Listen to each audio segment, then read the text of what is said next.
Welcome to bird media. నేను మీ పవన్ కృష్ణమూర్తి. ఆంధ్రప్రదేశ్ కూటమి ప్రభుత్వం అత్యంత ప్రతిష్టాత్మకంగా చేపట్టినటువంటి మెగా డిఎస్సి ఉపాధ్యాయ నియామక ప్రక్రియకి ఆంధ్రప్రదేశ్ హైకోర్టులో కీలకమైన చట్టపరమైనటువంటి ఊరట లభించింది.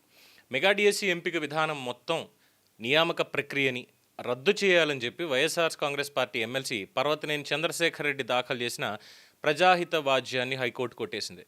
దీంతో మెగా డిఎస్సి నియామకాల మీద నెలకొన్నటువంటి వివాదానికి న్యాయపరంగా ఒక కీలకమైన ముగింపు లభించినట్టయింది.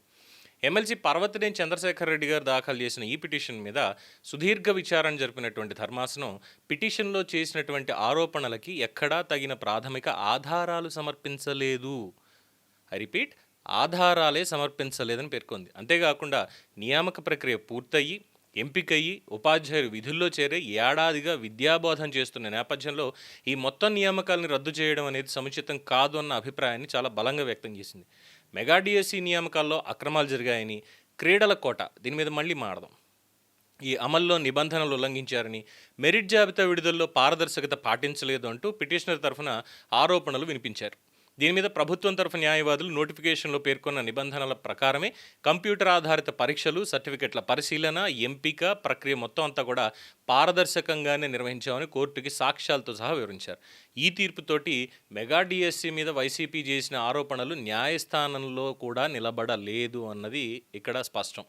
ఇంకోవైపు ప్రభుత్వం మొదటి నుంచి కూడా చెప్పిన విధంగానే నియామక ప్రక్రియ మొత్తం నిబంధనల ప్రకారమే జరిగింది అన్నదానికి ఇప్పుడు హైకోర్టు తీర్పు బలం చేకూర్చింది. అట్ ద సేమ్ టైం ఈ కేసు ద్వారా మెగా డిఎస్సి మీద ఏమైనా అనుమానాలు వ్యక్తం చేసిన ఈ ప్రతిపక్షం వాటిని సమర్థించే స్థాయిలో ఎక్కడా ప్రాథమికమైనటువంటి ఆధారాల్ని కోర్టు ముందు కూడా ఉంచలేకపోయింది అనేది కూడా బలంగా చర్చనీయాంశం అవుతోంది. ప్రభుత్వం అనుసరించిన విధానంలో లోపాలున్నాయని ఆరోపించడం ఒక ఎత్తు అయితే, వాటిని న్యాయస్థానంలో రుజువు చేయాలిగా, దానికి ఆధారాలు ఉండాలిగా. సో అక్కడ అవి కూడా ఇవ్వలేదు. సో రెండో అంశంలో పిటిషనర్ పూర్తి స్థాయిలో విఫలమయ్యారు అని చెప్పి హైకోర్టు స్పష్టం చేసింది. సో దీంతో ఇప్పటి వరకు డిఎస్సి మీద కొన్ని నెలలుగా సాగినటువంటి ఈ రాజకీయ విమర్శలకి లీగల్గా చెక్ పడింది. ఇప్పటికే ఉద్యోగాల్లో చేరి విద్యార్థులకు బోధన చేస్తున్నటువంటి వేలాది మంది ఉపాధ్యాయులకు కూడా ఈ తీర్పు ఊరటనిచ్చేదే కాకుండా నియామకాల చట్టబద్ధత మీద నెలకొన్న సందేహాలకు కూడా ముగింపు పలికినట్టుగా అధికార వర్గాలు పేర్కొంటున్నాయి. సో ఇక్కడ ప్రాథమికంగా ఆధారాలు సమర్పించలేదు అన్నటువంటి పాయింట్ ఒకటి. ఇక రెండోది, దీంట్లో ఏం చెప్పారు వీళ్ళు, మొత్తం అంతా కూడా క్రీడలకు సంబంధించి ముఖ్యంగా ఇందులో మొత్తం అంతా అవకతవకలే జరిగిపోయాయి.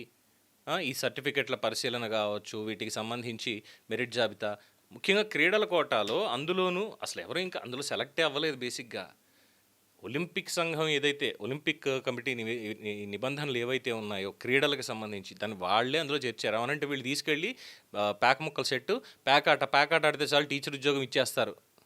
ఇంతలా తప్పుడు ప్రచారం చేశారు. బ్రిడ్జ్ అనేటువంటి ఒక గేమ్ ఉంది. ఆల్రెడీ మనం పాత వీడియోలో చాలా క్లియర్గా చెప్పుకున్నాం. బ్రిడ్జ్ అనే గేమ్ ఏంటి, ఎందుకని దీంట్లో పెట్టారు, ఎప్పటి నుంచి ఉంది అనేది. అది మైండ్కి సంబంధించింది, మైండ్ రీడింగ్కి సంబంధించినటువంటిది. మరి దానికి టీచర్ని ఏ కోటాలో తీసుకుంటారో అనే దానికి దాంట్లో కూడా రిజర్వేషన్ అనేది ఉంది.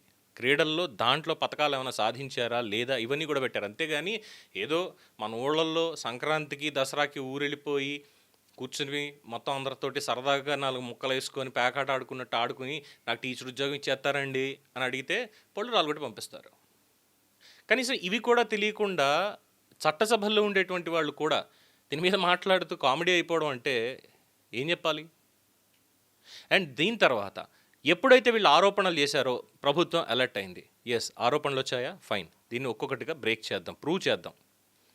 ఐఏఎస్ అధికారులు, విద్యాశాఖ సెక్రటరీలు మొత్తం అందరూ కూర్చున్నారు. ప్రతి ఒక్కటి క్రీడా కోట ఏదైతే ఉందో, స్పోర్ట్స్ కోట ఏదైతే ఉందో దాంట్లో అవకతవకలు జరిగిపోయాయని, లేదంటే ఇంకొక ఫోన్ నెంబర్ ఏదో ఇచ్చి 15 లక్షలు వసూలు చేస్తున్నారని, ఇంకోటని ఏవైతే పెట్టారో ప్రతి ఒక్కదానికి సాక్ష్యాధారాలతో సైతం ప్రెస్ను కూడా అక్కడ పెట్టుకొని ప్రతి ఒక్కటి డిస్ప్లే చేసి మరీ చూపించారు. ఏడాది అయింది. వాళ్ళందరూ కూడా హ్యాపీగా సర్టిఫికెట్లు తీసుకున్నారు, స్కూళ్ళలో జాయిన్ అయ్యారు, విద్యార్థులకి చెప్తున్నారు, పరీక్షలపై మళ్ళీ సీజన్ స్టార్ట్ అయిపోయింది. ఇప్పుడు వెళ్ళి వీళ్ళందరినీ 16,480 మంది దగ్గరగా వీళ్ళందరినీ కూడా తొలగించేయాలి, మొత్తం డిఎస్సిని రద్దు చేసేయండి అంటే మరి ఏం చేయాలి? ఇది ప్రజా ప్రయోజన వాద్యం అవుతుందా అసలు? ఈ 16,000 మంది కనీసం ఒక్కొక్క ఉపాధ్యాయుడు ఒక 100 మందికి విద్య నేర్పిస్తున్నారు అనుకుందాం సంబంధిత తరగతుల్లో. ఒక్కసారి లెక్కేసుకోండి ఎంతమంది విద్యార్థులకి ఇబ్బందులు కలుగుతాయి. ఇది నిజంగా ప్రజా ప్రయోజన వాద్యమా? సదరు ఎమ్మెల్సీ గారే ఒక్కసారి మనస్సాక్షిని ప్రశ్నించుకోవాలి. సో ప్రభుత్వంలో ఉన్నప్పుడు కోర్టు ముట్టుకాయలు తప్పట్లా, ప్రతిపక్ష హోదా లేకుండా 11 మంది ఎమ్మెల్యేలతోటి మిగిలిపోయినప్పుడు కూడా కోర్టు ముట్టుకాయలు తప్పట్లా. ఏంటంటే మీ ముట్టుకాయలు మాకు మహదానందం అన్న విధంగా ఉన్నారు తప్ప వాస్తవికత దగ్గరికి రావట్లా. నిజమైన వాస్తవ ఇష్యూలు అవన్నీ కూడా బయట వేరే ఉన్నాయి. వాటి మీద మాట్లాడండి, ప్రజల తరఫున నిలబడండి, వాళ్ళకు ఒక ఆలంబనగా ఉండండి. అంతేగాని ఇలాంటి పనికిమాలిన కేసులు ఇలాంటివన్నీ వేసుకుంటే కామెడీ అయిపోవడం తప్ప వైసీపీ వాళ్ళకి ఇంకేం మిగలదనేదే ఒక గౌరవప్రదమైనటువంటి సూచన. దీని మీద మీ అభిప్రాయం తెలియచేయండి. చూస్తూనే ఉండండి ది బర్డ్ మీడియా. ఈ వీడియో మీకు నచ్చినట్లయితే లైక్ చేయండి, షేర్ చేయండి, సబ్స్క్రైబ్ చేయండి. మరిన్ని అప్డేట్ల కోసం మా వాట్సాప్ ఛానల్ను ఫాలో చేయండి.